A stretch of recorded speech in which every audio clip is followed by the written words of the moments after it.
자율자동차가 가는데 여기 사람 몇 명 있고 여기 사람 몇 명 있고 그럴 때 어느 쪽을 선택해야 되느냐, 자율자동차는 어떤 윤리의식을 갖고 선택해야 되느냐, 이런 문제가 생각되는데 그거 좀 잘못된 문제 설정이에요.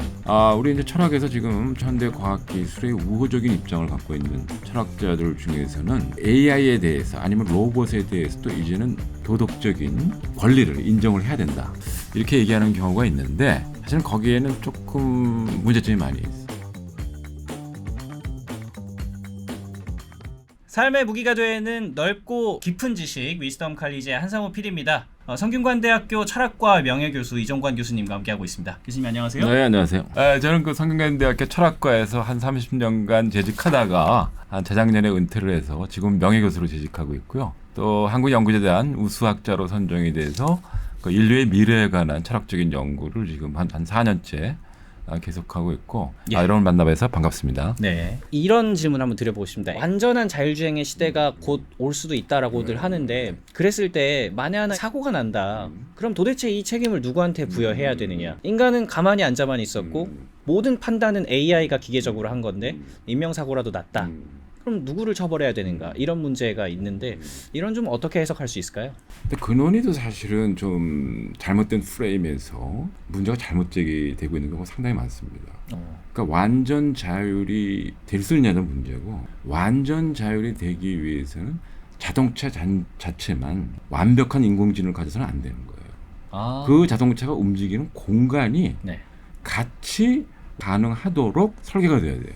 예컨대 우리가 이제 아주 극단적인 예를 들어서 인간이 운전한 자동차하고 자율자동차하고 같이 들어가면은 자율자동차가 제대로 못합니다. 이게 완벽하게 할 수가 없어요. 왜냐하면 인간의 행동이랑 굉장히 우발적인 부분이 많기 때문에 이 모든 것을 예측하는 건 불가능해요. 모든 위험 요인을 100% 미리 예상하는 그래서 인공지능 알고리즘을 만드는 것은 원리적으로 불가능해요. 그것이 그 구동되는 공간 설계 자체가 이들이 잘 움직일 수 있는 방식으로 설계가 돼야 된다. 예를 들면 이런 겁니다. 완전 자율이 완벽하게 되기 위해서는 마치 자동차가 처음에 운행됐을 때 맨 처음 마차하고 같이 다녔잖아요. 말들하고. 그래서 자꾸 사고 나고 이러니까 그다음부터 마차 말 들어오지 마. 이렇게 되면서 도시 공간이 자동차를 위한 공간으로 설계되기 시작했단 말이죠. 그렇죠. 그리고 신호등이 설치되고 인간 운전자하고 그 공간이 잘 커뮤니케이션 할 수 있는 신호체계를 만들었잖아요. 근데 지금 완전 자율 자동차는 인간 운전자하고 잘 커뮤니케이션 할 수 있는 신호체계하고 인공지능하고 커뮤니케이션 하라고 만들었는데 그건 잘못된 거예요. 애초에 환경 자체가 인공지능을 위한 공간으로 설계가 다시 바뀌어야 된다라는 거죠. 그렇게 만들어주고 사고 났다 그러면 인간 책임 아니죠. 그럼 그때는 그럼 어떻게 해? 그건 전부 만든 사람. 도시 설계 업체. 타고 있는 인간은 또 잘못이 없을까요?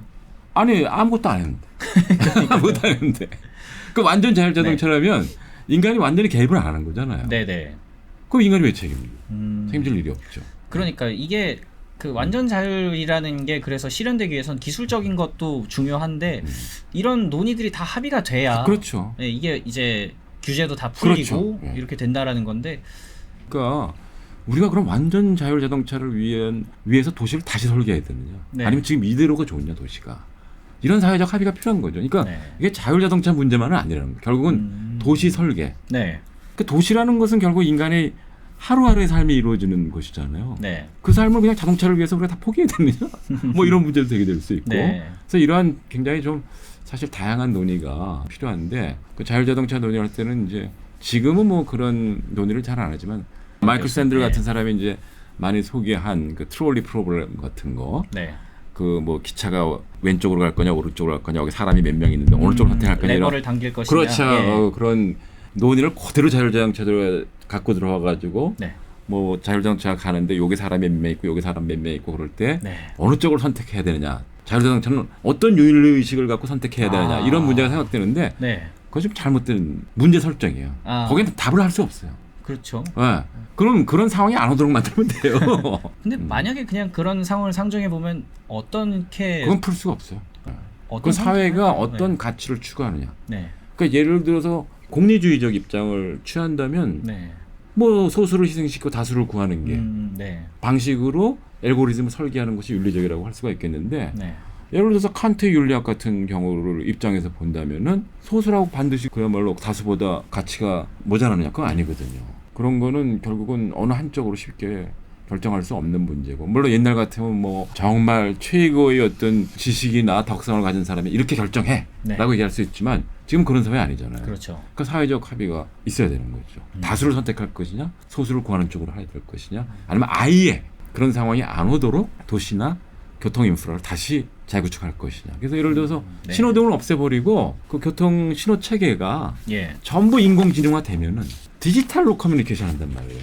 그래서 지금은 어떻게 되냐면 테슬라 같은 거는 카메라를 통해서 신호등을 보고 네. 그걸 다시 숫자로 바꿔가지고 컴퓨터에 입력을 시켜가지고 데이터로 네. 수치 데이터로 입력시켜가지고 소위 딥러닝을 돌려가지고 수치로 어떤 결정을 내리고 그 다음에 서라 마라. 네. 그게 굉장히 복잡한 과정을 거치는 건데 그냥 디지털 신호체계로 교신을 하게 되면은 네. 그 빨간불을 다시 숫자로 바꿔서 디지털 신호화하는 절차가 필요 없는 거죠. 아, 인지 과정이 필요 없는 없는 거죠. 거죠. 그냥 네. 빨간불엔 브레이크를 밟도록 아예 그러니까 빨간불이 없어지고 아, 그러네요. 정지 신호를 디지털로 보내면 되는 거예요. 아, 그 인공지능만을 위한 공간이 설계가 됐을 그렇죠. 그러니까 때는 신호등 장치가 인공지능화돼야 현재의 도시 구조를 갖고는 자율자동차가 완성될 수가 없으니까 네. 도시 구조를 자율자동차에 맞게 최적화시켜야 된다라고 했을 때 좀 더 현명하게 생각을 해서 네.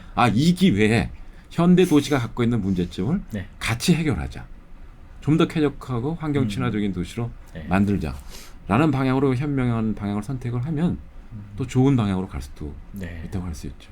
먼 미래는 진짜 그렇게 바뀔 수도 있겠네요. 바뀔 수도 있겠죠. 네. 예. 뭐 예전에 진짜 마차 다니던 시절에 이런 그렇죠. 건 생각 못 했듯이 그렇죠. 예. 그러니까 이게 현재의 삶을 살고 있다라는 거는 그런 인식을 하기가 참 어려운 것 같아요. 어렵죠. 결국 예. 과거를 돌아봤을 때는 무조건 그런 대격변의 시기들이 다 있었는데 예. 그 시간의 흐름이 지금 굉장히 그렇죠. 길게 느껴지고 있으니까 예. 정말 어떻게 네. 될지 모르는데 옛날에는 근데 이 격변이라는 것이 네. 몇 백년 후에 오고 이랬잖아요. 근데 요새는 막 10년 단위로 오니까 맞습니다. 요새는 미래를 생각해보지 않을 수가 없어요. 그러니까요. 예. 저 학교 다니던 지금으로서 10년 전이면 2015년인데 그렇죠. AI로 뭔가를 한다는 거는 없었거든요. 없었죠. 먼 미래. 정말 먼 예. 미래 같은 예. 이야기였는데 지금은 AI를 안 쓰면 도태되는 사회가 그렇죠. 되고 있으니까. 1년 전만 해더라도 예. 뭐 일부만이 예를 들어서 챗GPT를 쓴다든지 네네. 이랬다가 그냥 지금은 내가 이런 재밌는 기사를 봤는데 예. 이번 12월에 학생들이 막 숙제해야 됐잖아요. 레포트 네네. 내고 그랬는데 야 우리가 원시인처럼 구글을 하고 있어야 되냐? 챗GPT가 잠깐 그게 다운이 됐었나 봐요. 네네네네. 그래가지고 이 친구들이 챗GPT하고 접속이 안 되니까 네. 우리가 원시인처럼 지금 구글링을 해고 있어야 아하. 되냐 이런 얘기를 했다는 걸 듣고 네. 정말 격세지감이구나 이런 걸 느꼈어요. 예. AI가 인간이랑 완전히 형태가 똑같고 사고 메커니즘도 똑같은 형태로 이제 만약에 등장을 한다. 휴머노이드 로봇이.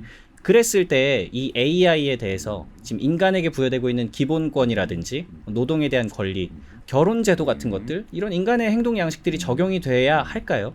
그래서 가장 중요한 것 중에 하나가 우리 이제 철학에서 지금 조금 첨단을 달리면서 현대 과학 기술의 우호적인 입장을 갖고 있는 철학자들 중에서는 그 AI에 대해서 아니면 로봇에 대해서도 이제는 그 도덕적인 권리를 인정을 해야 된다. 이렇게 얘기하는 경우가 있는데 사실은 거기에는 조금 문제점이 많이 있어요. 왜냐하면 도덕적인 권리를 인정하는 것은 스스로 도덕적인 책임을 질 수 있는 능력이 있을 때 그때 우리가 도덕적인 권리를 완전히 인정해 주는 거거든요. 근데 과연 AI가 책임을 질 수 있느냐? 도덕적인 책임을 질 능력이 있느냐? 없다고 해야 될 부분이 너무 많습니다. 그 도덕적인 책임 능력이 없다고 해서 우리가 도덕적인 보호의 대상이 아니냐? 그건 아니라는 거예요. 마치 동물권 그렇죠. 같은. 동물권처럼. 네. 동물은 도덕적인 책임 못 집니다. 네. 그렇다고 해서 우리가 동물에 대해서 무조건 막 아무렇게나 동물을 뭐 살처분하거나 그러지 않지 않습니까? 그렇죠. 예. 도덕적인 배려의 대상은 네. 도덕적인 책임이 능력이 없다라고 할지라도 네. 우리는 인정해 줄 수는 있어요. 네. AI는 도덕적인 보호의 대상, 도덕적인 배려의 대상은 될 수 있다. 이렇게 얘기할 수 있는 거죠. 야, 근데 어떻게 보면 기계에 대해서 배려를 한다 이런 네. 느낌인 거잖아요. 그렇죠. 이거 자체도 꽤 위화감이 좀 들긴 합니다. 그렇죠. 사실은 제가 이제 외국 학회에 나가서 한 10년 전쯤 된 얘기인데 네. 미국이나 선진국 이런 사람을 중심으로 해서 약간 좀 앞서 나가는 철학자들이 이런 논의를 하면서 앞으로 다가올 AI한테 인권을 인정해줘야 될 거냐 이런 얘기를 막 하고 있었더니 필리핀에서 온 철학자가 그 얘기를 딱 듣고 있더니 당신들 지금 무슨 얘기를 하고 있는 거야? 그러면서 하는 얘기가 지금 인류의 10분의 8은 서브 휴맨이다. 인간이지만 인간보다 못한 취급을 받고 있는 존재들이다. 인간 사회 내에서. 그렇죠. 예. 예, 인간 밑에 있는 인간이라는 거죠. 예. 그게 10분의 8인데 무슨 퍼스트 휴먼하고 트랜스 휴먼을 얘기하고 있느냐. 그래서 네. 그때 제가 충격을 받았어요. 그러니까 조금 그래도 그 윤택한 삶을 살고 있는 나라에서는 뭐 이런 논의를 하고 있겠지만 네. 따지고 보면 정말 전 세계 80%는 지금 굶주리는- 인권을 인정 못 받고 있어요. 그렇죠. 뭐 제3세계. 예. 그래서 그 말을 들으면서 사실은 시급한 문제가 물론 이제 AI와 로봇과 인간이 네. 이 도덕적인 어떤 관계를 맺어야 되느냐 이것도 중요하지만은 네네. 인간과 인간의 도덕적인 관계 회복 이게 사실은 더 중요한 문제구나. 네. 이런 걸 생각해 볼 수가 있고 그 다음에 차순위로 기기와 인간이 어떤 도덕적인 관계를 맺어야 될 것이냐. 기계라고 해서 막 때려보셔도 되느냐. 뭐 어떤 면에서는 인간이 공감이나 동정심을 투사할 수 있는 존재에게 네. 함부로 대할 수 있느냐. 어린이들이 인형 망가지면 막 울잖아요. 그렇죠. 투영하죠. 투영하죠. 정신적인 예. 관계를. 그러니까 인간이 동정심이나 공감을 투영할 수 있는 대상도 도덕적인 고려의 대상이 아닌가. 이렇게는 얘기할 수 있는 거죠. 근데 그냥 한번 새삼 드는 생각인데 네. 책임을 진다라는 거는 어떤 능력을 가져야 가능한 건가요?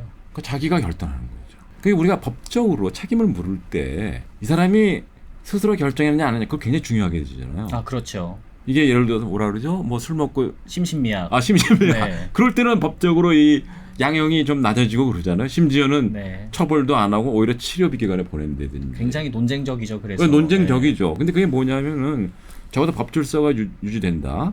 처벌이 된다라고 하는 것은 스스로 결정할 능력이 있고 그렇기 때문에 스스로 책임져야 된다. 네. 라는 전제 하에 성립하는 거란 말이에요. 법책이라는 거예요. 자유의지가 있느냐. 그렇죠. 근데 그게 없는 상태에서는 법이라는 게 적용될 수가 없죠. 네.